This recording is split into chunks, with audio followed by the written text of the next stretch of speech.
Total nonsense. The fallout from the Jeffrey Epstein file release was on President Trump's mind over Christmas. He used one of his dozens of holiday posts to wish, quote, "Merry Christmas to all, including the many sleazebags who loved Epstein."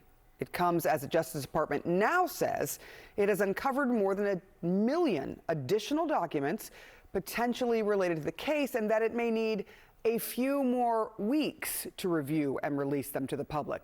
Under the law signed by President Trump in November, all the DOJ Epstein documents were supposed to be released last Friday. Joining me now is Nick Ackerman. He was an assistant special Watergate prosecutor and a former assistant U.S. attorney for the Southern District of New York. All right, so these Epstein files, they go back decades, right?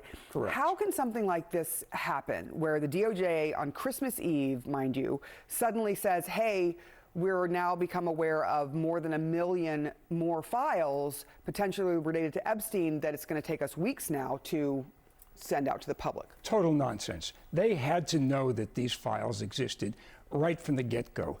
First of all, we know that prior to May of this year, Pam Bondi had lots of FBI agents going through all of these files to determine whether President Trump's name was in these documents. So she knew where the documents were. But on top of that, even more glaring is the fact that all of these documents, they had to know were in the Southern District of New York that prosecuted the Maxwell and Epstein criminal cases. Why is that? Because when you're a prosecutor, you are obliged, you're commanded to return over to the defense exculpatory evidence under a Supreme Court decision known as Brady.